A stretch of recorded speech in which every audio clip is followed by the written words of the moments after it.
5 days after that, on August 26, were you aware of Colt having an anxiety attack at school? Yes. Okay. Did you talk to Colt on the phone that night? I talked to him at the school. Okay.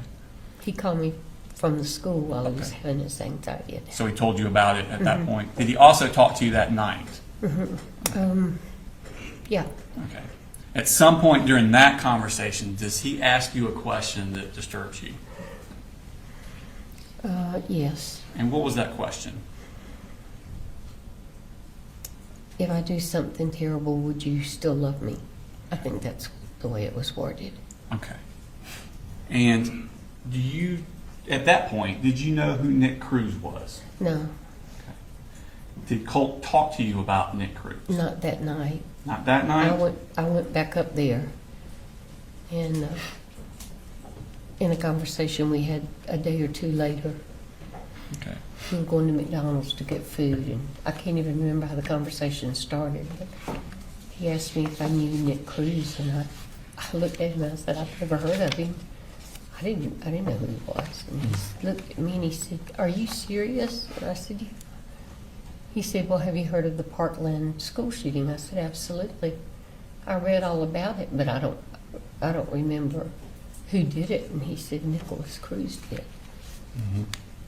I said, well, how would you know about all that? And he said, I've been reading about it. And you're sure that wasn't the same day that you had the conversation? And or that wasn't the same conversation? It could have been. I can't promise you, but I do. I just vividly remember it being on the way to McDonald's. Okay. But I may be wrong.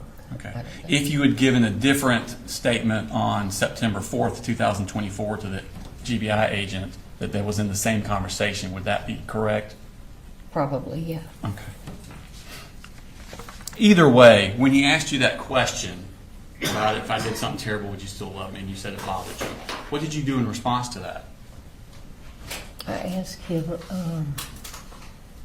why he would say that, later, and I said, why would you think that I wouldn't love you? And I said, and he said, I don't know. And I said, well, why would you think about doing something terrible? And he said, I don't know, I was just asking. Okay. And of course, my first thought was suicide. Yeah, I can see that. So I got in the car and went up there. I was going to say, so when I was asking, what you went up there? Yeah. So when you get this phone call, you're down at Fitzgerald, Mm-hmm. okay, and you immediately come up here. Mm-hmm. The next day. Okay. And did you make any phone calls to anyone in relation to that? I did. I called the Advantage Crisis Center in Athens Okay.